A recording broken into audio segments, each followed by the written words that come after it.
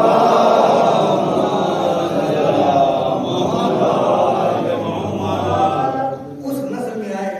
اب عزیزو، جتنے واسطوں کے ساتھ جناب رسالت مآب اس نسل میں آئے، ظاہر سی بات ہے اتنے ہی واسطوں کے ساتھ اب یہ مرتضیٰ بھی اس نسل میں آئے۔ یہ پاک و پاکیزہ نسل کہ جس میں نبوت کا سلسلہ جاری رہا۔ عزیزو، یہ مختصر سی جناب ابراہیم کی تاریخ کے جہاں سے کہا جائے کہ سب سے پہلی ہجرت جناب ابراہیم نے اس راہ تبلیغ میں شروع کی۔ یہ تاریخ اسلام کی اولین ہجرت تھی۔ بہت سی ہجرتیں اسی طریقے سے ہوئیں۔ خود نبی کریم کی عظیم ہجرت جس کے ذریعے سے ہجری سن شروع ہوا، جو اس بار 1445 ہے۔ مکے سے مدینے کی طرف آپ نے ہجرت کی اور اتنی تاریخی ہجرت کے سال کی شروعات بھی ہوئی، بہت ہی اہم ہجرت تھی۔ لیکن عزیزوں، ان ساری ہجرتوں میں کہ انبیاء نے ہجرت کی، اولیاء نے ہجرت کی، ائمہ نے بھی وطن چھوڑا، لیکن مظلوم کربلا کی ہجرت میں اور ان کے وطن چھوڑنے میں عزیزوں بڑا ہے۔ زیادہ وقت نہیں لینا ہے کیونکہ وقت زیادہ ہو ہی چکا ہے۔ بس مختصراً آپ کے سامنے چند جملے، کیونکہ معاد نبی سانسوں دکھیاری ماں جو فرش عزا پر آتی ہے تو اپنے عزاداروں سے چند بوند اشک لینے کے لیے آتی ہے۔ اور عزیزوں، جب رسالت مآب نے خبر سنائی تھی کہ قوم پیدا ہوگی جو تمہارے بیٹے پر گریہ کرے گی، تو جناب زہرا نے اس وقت دعائیں کی تھیں، دعاؤں سے یاد کیا تھا۔ عزیزو، جناب امام مظلوم کربلا مدینے سے نکلے سفر کرنے کے لیے۔ عزیزو، زندگی ہوتی ہے، ہر انسان سفر کرتا ہے، ہم آپ بھی سفر کرتے ہیں، پردیس جاتے ہیں، لیکن عزیزو کوئی بھی پردیسی جب پردیس جاتا ہے تو اس کو کم از کم اتنا یقین رہتا ہے کہ میں جاؤں گا، اور بلکہ وہ ارادہ بنا کے جاتا ہے کہ فلاں تاریخ کو میں واپس آؤں گا۔ واپسی کا یقین ہوتا ہے، لیکن اس کے باوجود اس کی آنکھ اشکالود ہو جاتی ہے، روتا ہوا گھر سے نکلتا ہے، لوگوں کو الوداع کہتا ہے۔ ذرا سوچے عزیزو، مظلوم کربلا مدینے سے نکل رہے ہیں تو کس طریقے سے نکل رہے ہیں؟ یقین ہے کہ اب نانا کا مدینہ دوبارہ میسر نہ ہوگا۔ تاریخ بتاتی ہے کہ امام مظلوم کربلا اپنی نانی ام سلمہ کے پاس آئے، نانی خدا حافظ حسین عراق جا رہا ہے۔ ام سلمہ نے کہا، اے بیٹا، میں نے تمہارے نانا سے سنا ہے کہ تم سفر عراق میں شہید کیے جاؤ گے۔ اے بیٹا، میرا دل لرز رہا ہے، تم اس سفر کو اختیار نہ کرو۔ ایک مرتبہ امام مظلوم کربلا نے ایک خاک دی اور کہا کہ اے نانی ام سلمہ اس خاک کو اپنے پاس محفوظ رکھیے گا، جب تک یہ خاک محفوظ رہے سمجھیے گا کہ آپ کا نواسہ حسین زندہ ہے، جب یہ خون میں بدل جائے تو یہ سمجھ لیجیے گا کہ آپ کا نواسہ اس دنیا میں نہ رہا۔ اور یہ تو تب سے دستور تھا کہ جناب ام سلمہ روز اس شیشی کو دیکھتی تھی کہ جس میں خاک کربلا رکھی ہوئی تھی، روز دیکھتی تھی اور دل مطمئن ہو جاتا تھا۔ عزیزوں، کس عالم میں امام نکلے کہ تاریخ بتاتی ہے کہ سارے مدینے کے زن و مرد رخصت کرنے کے لیے اس قافلے کو آئے ہیں، اور عالم یہ ہے کہ سب لوگ رو رہے ہیں، امام کو الوداع کہہ رہے ہیں۔ عزیزوں، تاریخ بتاتی ہے کہ محفلیں سجائی جانے لگی اور ایک کے بعد دیگرے اہل حرم سوار ہونے لگے۔ راوی کہتا ہے کہ میں نے دیکھا کہ ایک بی بی آئی، قاسم آگے بڑھے، میں سمجھ گیا کہ یہ مادر قاسم ام لیلہ ہے، مادر قاسم ہے جس کو جناب قاسم نے سوار کیا۔ تھوڑی دیر کے بعد علی اکبر آگے بڑھے، ایک بی بی کو سوار کیا، میں سمجھ گیا کہ یہ لیلہ ہے کہ جن کو جناب علی اکبر نے سوار کیا ہے۔ اتنی دیر میں نے دیکھا کہ ایک بلند قد و قامت بی بی بیت الشرف سے باہر نکلی۔ اب جو ان کا نکلنا تھا تو بنی ہاشم کے جوان آگے بڑھے، امام نے اپنی مسند چھوڑ دی اور کھڑے ہو گئے۔ میں نے جب سوال کیا تو پتا چلا کہ یہ حسین کی بہن شریکت الحسین جناب زینب ہے۔ عالم یہ ہے کہ جناب عباس آگے بڑھے، جناب علی اکبر آگے بڑھے، کسی نے بازو تھاما، کسی نے سہارا دیا اور بڑے ہی عزت و احترام سے جناب زینب کو مہندی پہ سوار کیا۔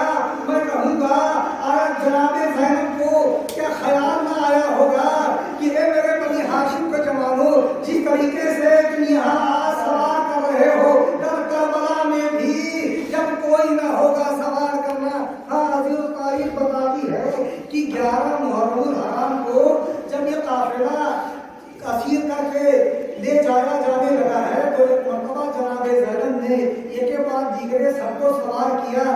جب کوئی نہ بچا، ایک مرتبہ جناب زینب تنہا بچی تو ایک مرتبہ فرات کا رخ کیا، رخ کر کے کہا اے بھیا عباس، اگر تم ترائی پہ سو رہے ہو، تمہاری بہن زینب سوار ہونا چاہتی ہے، کیا مدد نہ کرو؟ تاریخ بتاتی ہے کہ امام مدینے سے رخصت ہوئے، اپنے بھائی کی قبر پہ آئے، نانا کی قبر سے رخصت ہوئے، مادر گرامی کی قبر پہ آئے، لیکن عزیزوں انداز جدا گانا تھا۔ جب ماں کی قبر کی طرف آ رہے تھے تو اس طریقے سے آ رہے تھے کہ جیسے چھوٹا بچہ ماں کی آغوش کی طرف لپکتا ہے۔ آواز دی اے ماں خدا حافظ حسین جا رہا ہے۔ عزیزوں ایک مرتبہ قبر سے آواز آئی اے بیٹا حسین تم تو جا رہے ہو، لیکن تمہاری ماں چین سے محفلے نہ رہے گی، بلکہ تمہارے قافلے کے پیچھے پیچھے رہے گی۔ عزیزوں بس قافلہ چلا۔